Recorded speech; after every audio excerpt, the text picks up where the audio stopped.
वाहेगुरु जी का जगबाणी भाजी खालसा, वाहेगुरु जी की फतेह। जगबाणी भाजी चालू कर दो थोड़ा यार सम्मान योग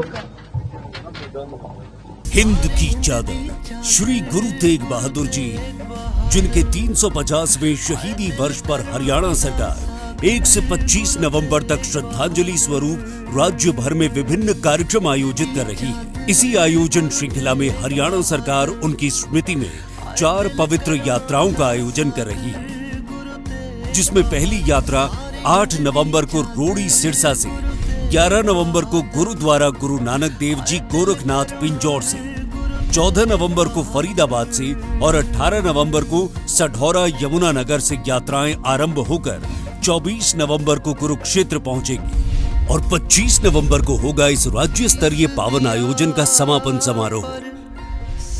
आइए शहादत की इस विरासत को हरियाणा सरकार के साथ मिलकर धर्म और मानवता की रक्षा हेतु दिए गए इस अमूल्य बलिदान को नमन करें।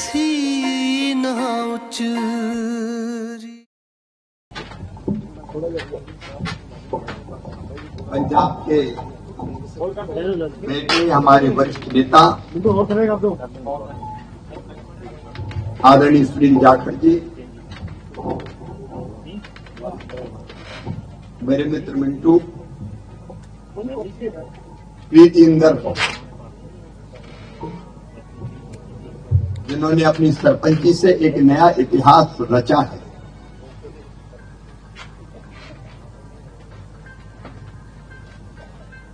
एमएल जाट जी,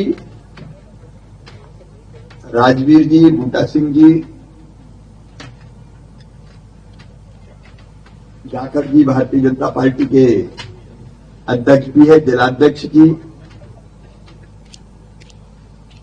सभी हमारे वरिष्ठ साथीगण और यहाँ बैठे हुए भाजी आईडी पर कर लो, मेरी बहनों, मेरे भाइयों, और मैं मुख्य मेहमान नहीं हूं, मैं तो आपके परिवार का सदस्य हूं, मैं तो मामा हूं, तो भांजे और भांजी।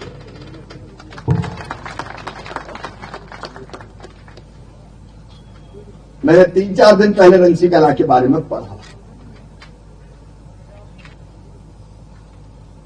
6 साल से पराली जलाई नहीं गई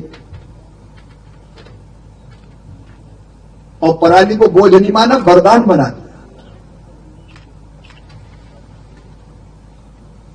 मैंने प्रीत इंदर के बारे में भी पढ़ा कि सरपंच बहुत एक्टिव है। मैं खेती बाड़ी मंत्री हूं और खेती बाड़ी का काम, और मैं ग्रामीण विकास भी मंत्री हूं, रूरल डेवलपमेंट। ये तो दिल्ली के कृषि भवन में बैठ के थोड़ी हो सकता है। मंत्री अगर खेतों में ना जाए, किसानों के बीच में ना जाए, तो वो मंत्री का काम कर ही नहीं सकता। उससे आप देखते होंगे मैं पूरे देश के कई हिस्सों में जाता हूं, गांव में। मैं मेहमान नहीं हूं। खेती बाड़ी भारतीय कृषि की भारतीय अर्थव्यवस्था की रीढ़ है और किसान उसकी आत्मा, और मंत्री के रूप में किसानों की सेवा मेरे लिए भगवान की पूजा है। और जो दिल में हमेशा तड़प रहती है कि कुर्सी पर बोझ मत बन, अच्छा करने की कोशिश कर, अच्छा करने की कोशिश कर, अच्छा करने की कोशिश कर। और वही कोशिश मुझे बैठने नहीं देती। मैं देश भर में जाता हूं और जहां अच्छा काम होता है वहां भी जाने की कोशिश करता हूं। और आज मैं बहुत प्रसन्न हूं, बहुत खुश हूं। जब पूरे गांव को देख रहा था तो एक गाना याद आ रहा था मुझे, दिल कहे रुक जा रे, रुक जा रे, रुक जा तू यहीं पे कहीं, जो बात रंसी कला में कहीं पे नहीं।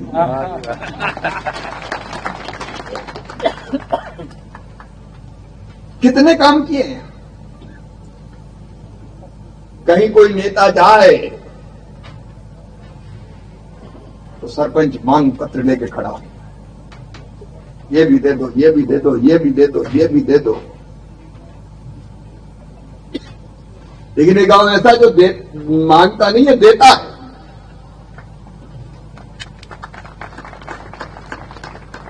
आज पहला संदेश मैं भारत के किसान भाइयों को यहां से देना चाहूंगा, रंसी कला की इस पवित्र धरा पर मैं खिलाऊं,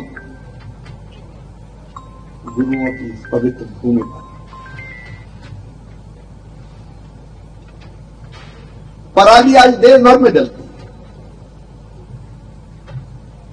मैं जिस प्रदेश से आता हूं, मध्य प्रदेश में जल रही है।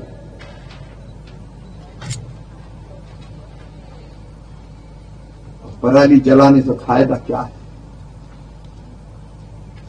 हम पराली जलाते हैं तो मित्र कीट मर जाते हैं, केवल इसलिए कि धान और गेहूं की बोनी में बहुत कम अंतर है बिजाई में, तो जलाओ और फिर पानी दो और बो दो।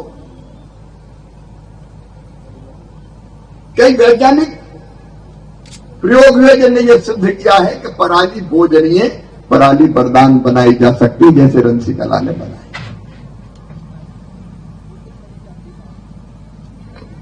कितने फायदे हैं पराली को नहीं जलाने। पराली जलाओ, फिर खेत तैयार करो, फिर पानी दो, फिर बोनी करो। यहां तो पराली का ऐसा प्रबंधन, हैप्पी सीडर वगैरह से काटो, मिलाओ खेत में, और बिना पानी दिए डायरेक्ट सीडिंग बिजाई कर दो। ये हम बताया खेतों में। पानी बचा, डीजल बचा। पराली में पोटास होता है, वो खेत को मिल गया। खरपतवार नहीं होती, जमीन में नमी बनी रहती है। ऑर्गेनिक कार्बन, जैविक कार्बन बढ़ता है, खाद कम लगती है। अब मीटू यहां खड़े, इनके सामने किसान बता रहे थे कि पहले 3 गट्टे डालते थे, अब 2 ही डालते हैं खाद। डीएपी ये बताते पहले 1.5 डालते थे, अब 1 डालते हैं, और यूरिया 3 डालते थे, अब 2 डालते हैं। सीधे सीधे बच रहा, इससे पैसा भी बच रहा। और हमने खोद के देखा गेहूं की स्थिति क्या है। तो अच्छी जड़ निकली हुई है, 1 महीने तक पानी देने की जरूरत नहीं है। अब आप पानी देंगे। उपज मैंने पूछा, उपज तो नहीं घटती? तो कहा बिल्कुल नहीं घटती, 20-22 क्विंटल पर एकड़। मैं यहां से संदेश दे रहा हूं, रंसी कला के किसानों ने जो किया है वो पूरे देश के किसान अपनाएं, ताकि प्रदूषण से भी हम बच सके और धरती को ज्यादा उपयोगी बना सके। लेकिन केवल पराली, अच्छा केवल गेहूं नहीं, आलू उत्पादक किसान ने बताया, गोपाल जी के खेत में गेहूं देखा था,